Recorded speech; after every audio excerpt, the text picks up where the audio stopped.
guys, we're going to do a deep dive into ratchet straps, and I bet we're going to show you a few things that you probably didn't know about them. We're going to cover different types of ratchet straps, how the ratchets themselves work, some different use cases, and then how we tidy them up and store our ratchet straps. So a pretty common one that you're going to see is a cam lock strap. We don't typically use these, they just work off of a little bit of friction. But that is an option. Rope ratchets, we love these guys. We have a ton of these on our truck. You can also get all kind of different variations and ends. This is one that snaps into E-track, which can be pretty useful. And some other things that we keep on our truck with our ratchet straps, gutter hooks for car rigs, working on doors, hoods, that kind of thing. And then we'll keep what we call soft ties, runners, slings, webbing as well. Helps make some attachment points when you can't hook onto something. But today we're going to focus on straps that we sell here at Film Speed. So a super common one is going to be an S-hook strap. These are rubber coated. I'm sure everybody's familiar with those. This is an endless strap. So just like the name says, has no end to it. The end will feed back into the ratchet. Those are available in 1 and a 2-inch version. And this is actually one of my favorites. This has a little D-ring on it. This is a wire hook, but it has a D-ring on it so that you can bind around things. Very useful.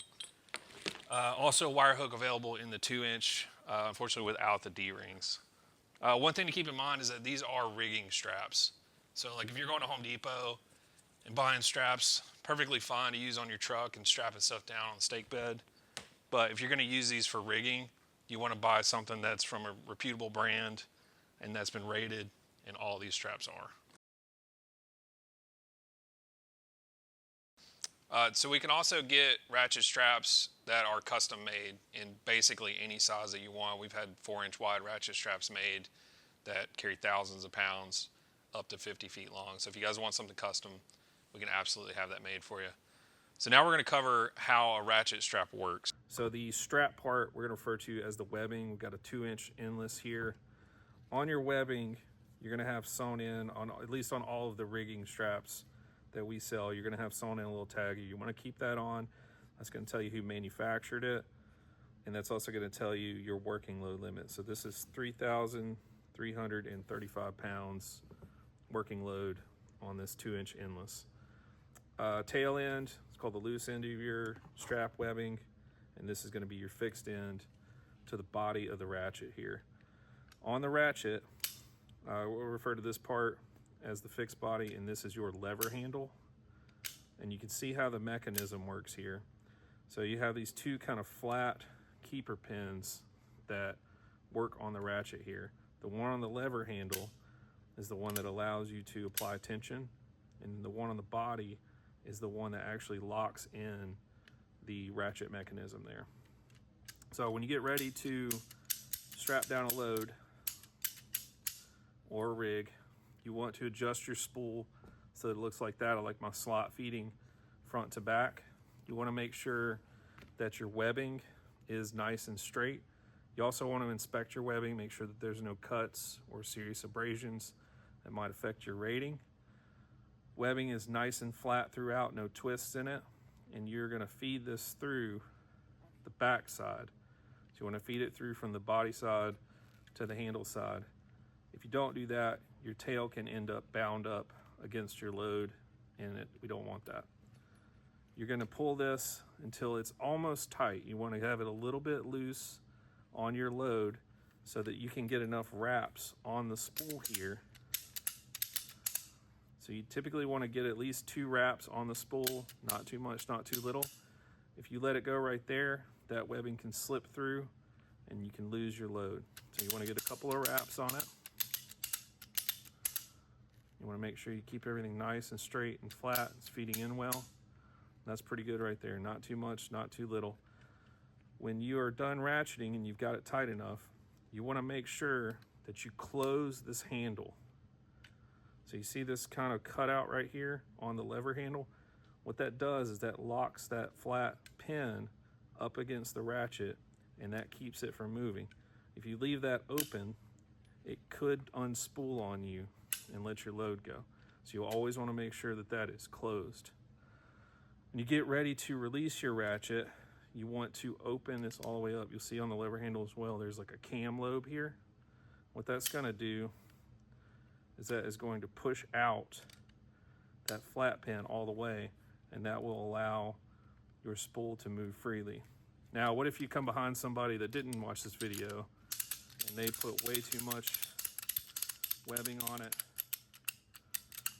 and it's bound up and it's all goofy in here? A lot of times what will happen is this may not even close. See how it's hitting there? So this is a good time to identify whenever you're going to close the ratchet, whether you have an issue here with this flat pin. That's got to be all the way in order for you to be able to close this completely and make it safe. If this is all bound up and you're undoing it and it will not come loose, you want to open the ratchet all the way. Sometimes it still won't come loose. You're just simply gonna stand on your tail end. You're gonna open it all the way up and you're gonna pull, and that usually will come out. Sometimes if you got your ratchet in a place where you can't open the handle all the way, sometimes this happens on stake beds. You cannot open it all the way and hit that lobe and it's still locked down. You can't move this with your hand. You can just take like your hater or something, stick it in there and open that guy up.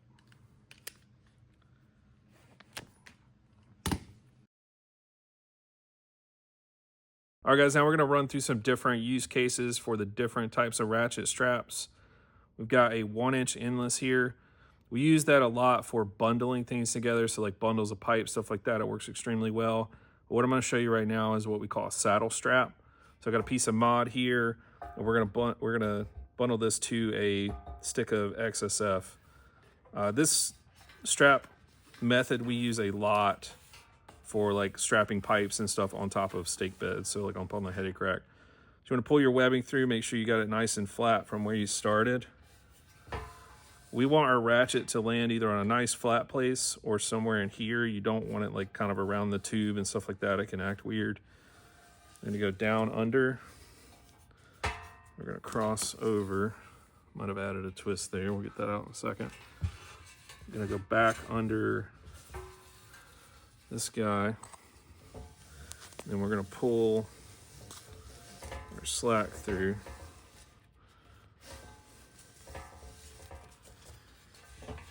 Get our load where we want it. Pretty happy with that. Gonna get our webbing straight again.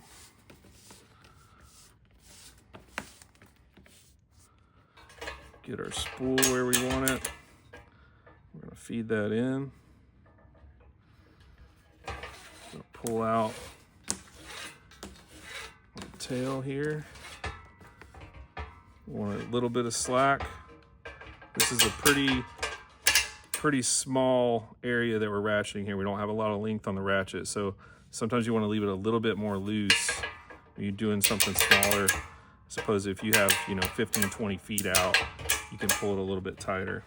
We want to keep adjusting, making sure that we're getting tension on both sides. Our ratchet's going to fall where we want it. And that guy is nice and tight and secure there. It's important not to try to go over any sharp edges if you can avoid it. And make sure that your ratchet is going to land either somewhere flat or kind of in the slack area here. You don't want it like on this corner. That's not going to work well, and it can damage whatever you're strapping up against. All right, now I'm going to show you guys how we like to use the D-ring straps. It's one of my favorite straps, and you can use this in a lot of different ways. And it works really good for going around tubes, things like that. So we're gonna do kind of a similar method than what we did before. Now, is this gonna be as strong as the endless strap that we used a minute ago? Probably not, and that's because we've only got one strap of one webbing going across our load here, which is gonna be less friction. Whereas before, we had two. So that's why that saddle strap is really good for binding things together, because you get a lot of friction on both of the things that you're trying to secure. So again, we want to keep our webbing nice and straight here.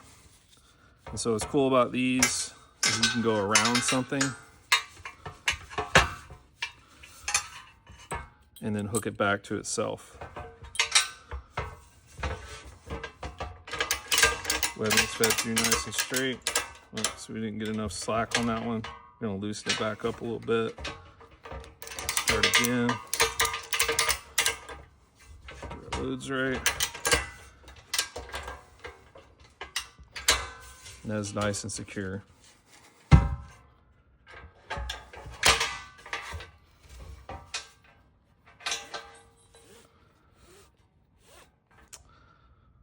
So if you need to make an endless and you've only got S-hook straps, you don't have any endless straps, you don't have any D-ring straps, you can do it with S-hooks. Sometimes this is going to depend on the strap. So what you can do with these guys, it's a couple of different options. Sometimes you can hook both of these onto each other. See, this one's not going to allow us to do that. But what I like to do is take the S-hook part, put it through the webbing here, and then I will do that on both sides. Takes a little fighting with it. Again, not going to work on all straps, just depends on how tight your webbing's sewn, size of your S-hook, and that sort of thing. But that's a nice secure way to make an endless loop if you don't have an endless strap.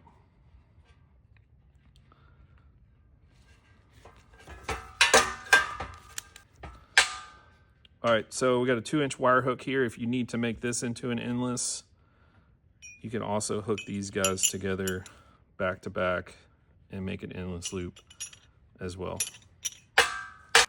One other thing I want to mention, you've probably seen some crane guys with this. If you want to make a strap that has a carabiner in it that locks out, that's an awesome thing to do. These S-hooks, sometimes if your load gets to moving around and stuff, they can easily just unhook. So like with our movie bird, we've made a few of these, and what we do is we take either grinder or a pair of bolt cutters, we cut the S-hook off, and then you just feed a carabiner through the webbing there, and that gives you a locking carabiner on each end. It can make a really secure connection. So we noticed we were getting some scratches on our mod truss here from the ratchet. One easy way to fix that, we just took a little rag, folded it up nicely, and put it under the ratchet so that's secure there with the load. They do make straps, especially for car rigging, that have this built in. It's like a wrap that comes around it with like a soft side on the back. Or I'll see a lot of guys when they're car rigging will tape duvetine or something soft to the side of the car to keep you from getting scratches. So that's a few options. Now we got our load bound. What do you do with your tail? So I'm sure you've seen a million videos online of different ways to do this. People rolling them up, people putting them under the ratchet, different things like that. I have tried them all, and this is the only one that I've found that works consistently and that will not come loose. So you want to start with your tail. Start with your tail, pull everything out nice and flat, and then you are going to make a little loop and start rolling. And this will take a minute to do, but it will leave everything nice and clean and will not come loose on you. And especially if you're rigging and you want to make your rigs look as clean as possible, people always get a little iffy when they're looking at stuff that's ratchet strapped together, which we all know is perfectly fine, but you can make it look as tidy as you can. It looks a lot better. So you want to stop about here. You're going to grab somewhere in the webbing. You're going to feed that through your hole. And then you're going to take that loop, pass it over your roll, and then pull that down and make that nice and secure. And that's not going to come undone on you. It's safe to ride, and it looks nice and clean. Sometimes we do like a menace arm or something like that.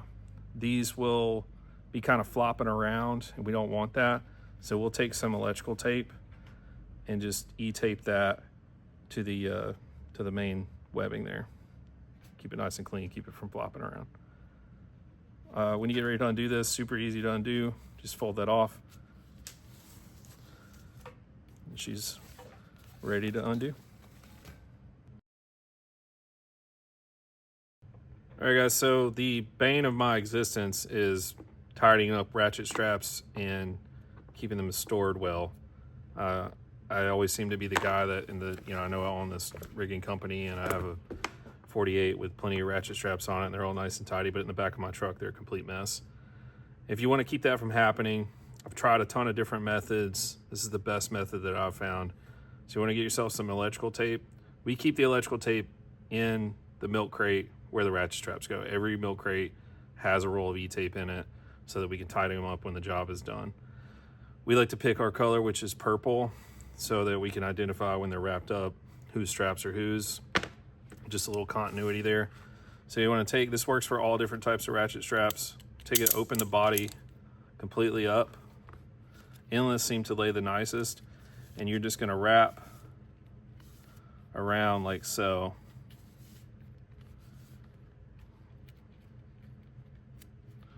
Keep it nice and straight.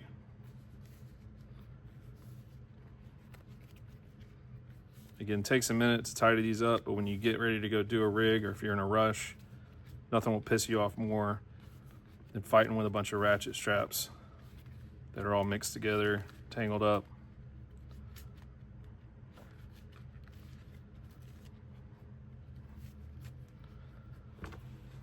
And then you're just gonna E-tape right around here. That's it, nice and clean. You throw that in a milk crate with all the others and you're ready to rock and roll.